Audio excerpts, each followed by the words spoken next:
Since our last conversation in 2022, Lisa Bowman has been navigating the aftermath of workplace harassment, culminating in her book, Harasshole. Reflecting on her journey, Lisa sheds light on the legal process involved in seeking justice against employers. Finally obtaining the right to sue after 4 years, Lisa shares her experiences and offers advice to those facing similar challenges while contemplating her message to her former employer. Thank you so much, Lisa Bowman, for joining me here on AwareNow to share this space and to share your story. Thank you. Allié, thank you for having me back. I know it's been a minute since we've talked. It's been a minute. In fact, last time we talked about your story was 2022. So let's start out by refreshing everyone. For those who don't know, what happened? Thank you. So, in 2020, just before the world tilted sideways, I lost the job that I absolutely loved, my dream job. Not because I wasn't doing a good job, not because of the pandemic, but because I had followed the policy and done what I was supposed to and reported sexual harassment. And as a result of doing that, my job was taken from me. Right after we talked, you wrote a book, Harasshole, which, why don't you speak to this? Why did you write it, and what was that process like? Tell us what happened more about the story. So, I wrote the book in 2021. It was published in 2022. But the funny story is that I had a publisher come to me. They had seen a lot of the media surrounding the case. My case did become very public because of who I worked for. I worked for the world's largest nonprofit at the time, United Way Worldwide. And while this type of thing happens every day, I think by and large people don't expect it to happen at a nonprofit. And so it did get, because of the visibility of who I worked for, it got a lot of publicity. And a publisher called me asking me if I might want to write a book about it, which I had never really thought about and hadn't planned to do. And initially, I kind of sent them packing. I, said, listen, I don't think I want to write a book. It's really painful and emotional and raw, and I don't think I want all of that pouring forward and having to go through that. But a few weeks after the initial call, I woke up one morning and grabbed my cup of coffee and went out onto the patio. And for whatever reason, I just started writing and couldn't stop. And that day, it was a Monday morning, I wrote 5,000 words. By Thursday of that week, I had written 15,000 words. And I called the publisher back and said, hey, I still don't know if I want to do a book, but I've written something and I'd like you to look at it. Tell me if this is even what you were potentially thinking of. And they came back and said, yes, this is exactly what we were thinking of. Like, if you're so inclined, please keep going. And so I did. I kept writing. In July, I actually agreed to do the book. And I finished the book in September. So I wrote it essentially in 4 months. It really was very therapeutic. I think this had been going on for, a year and a half at that point, and we'd all been through the pandemic and were candidly still in it in summer of 2021, right? We hadn't fully come out. And so I think that the process of being able to get this out, to document it, to use that as learning for anyone else who might be in this situation. And at the end of the day, that was really why I decided to go forward and write this, because I know that this happens to people every single day. My case, unfortunately, is not unique. And I wanted to share the learnings that I had had with others to hopefully help them navigate should they find themselves in the same situation that I was in. So the book came out in March of 2022. I didn't realize how much went into writing a book. It's not just writing it, but it's all of the stuff of filing for the Library of Congress, the ISBN number, and designing the cover, and all of the stuff you never think about has to happen. Yeah. I am proud to say that I actually did design the cover.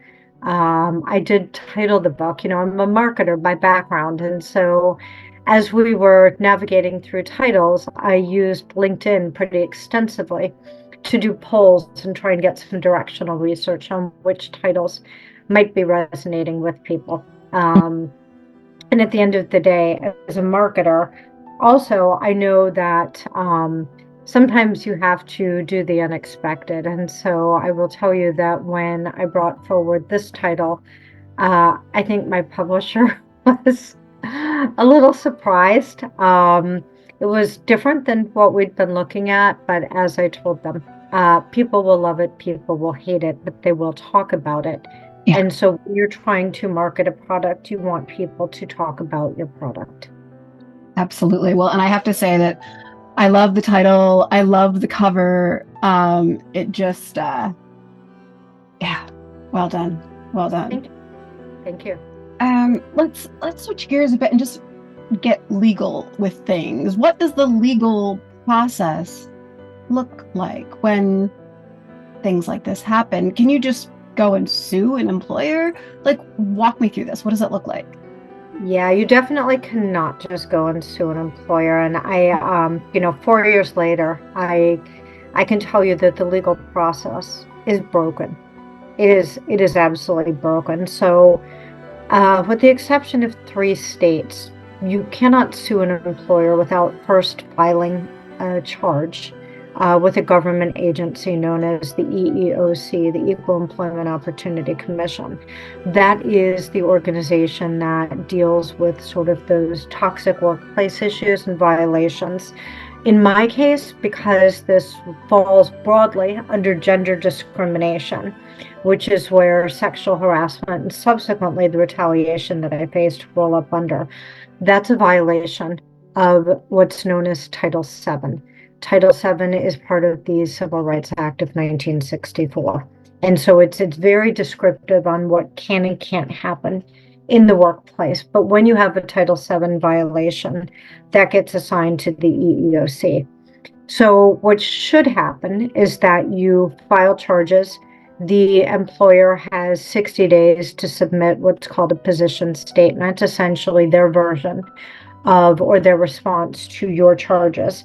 The EEOC will then go through a process and determine whether or not you get the right to sue. So in my case, this process took 4 years, which is unfathomable.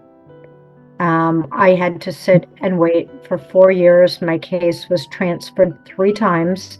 Every time my case got transferred, it went to a new investigator who started over from scratch, which meant I continued to incur legal bills while I was unemployed.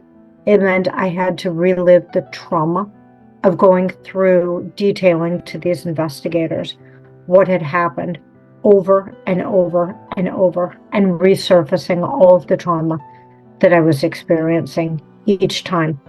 And as I went through the process, each time an investigator would get close to a final decision, something would happen and my case would get bounced to somebody else.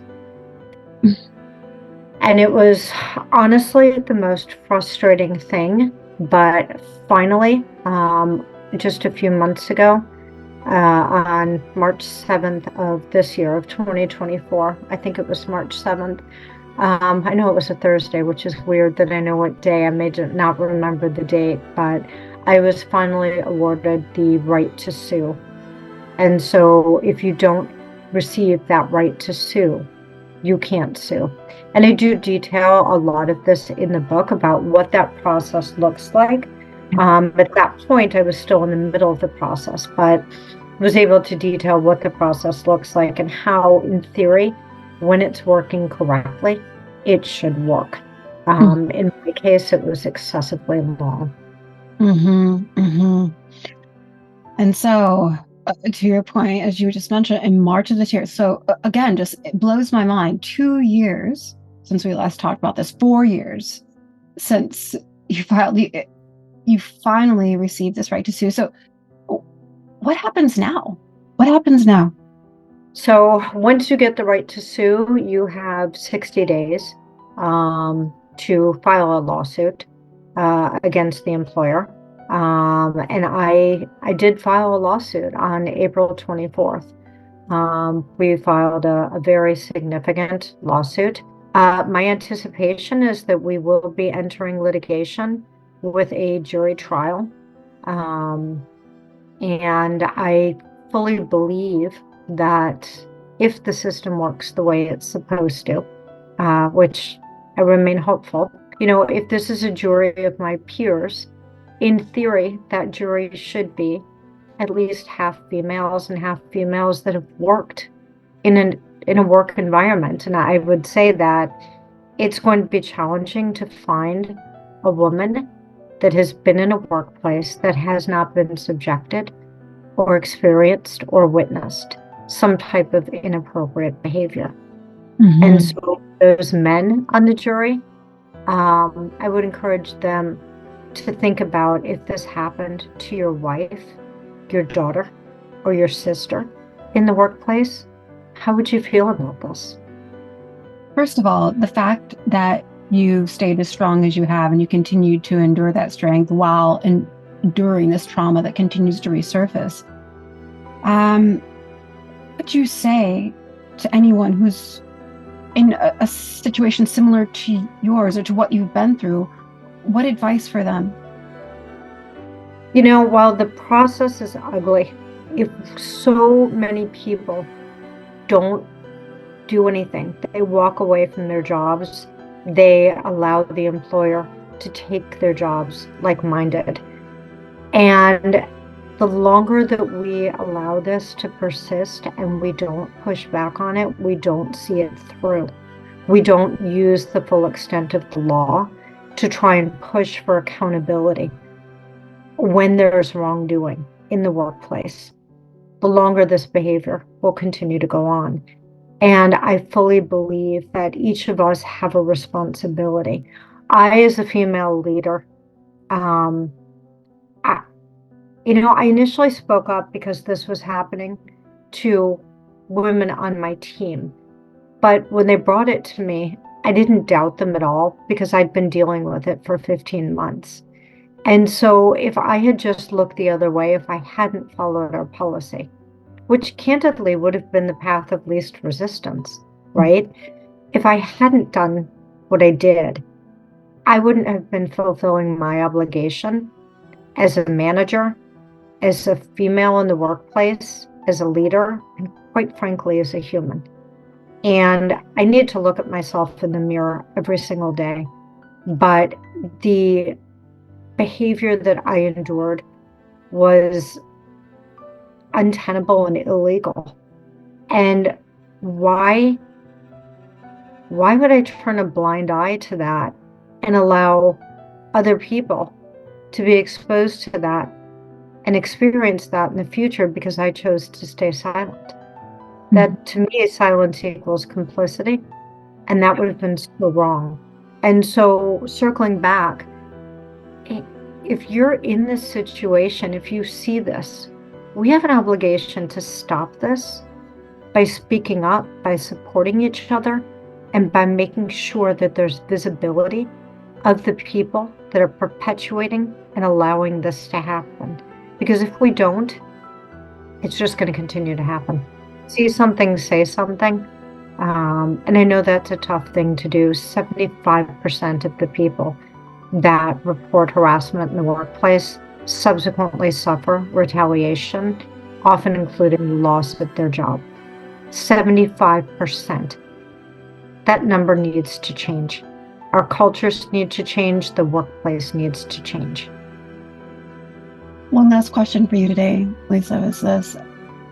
If there was one thing you could say to your former employer, one thing, what would that be? Oh, there's so many things I'd like to say, but I'll stick to the one that is appropriate, I guess. But you know, it, they should have addressed the problem, and none of this would have happened. I am not the problem. There has been a change in leadership at my former organization.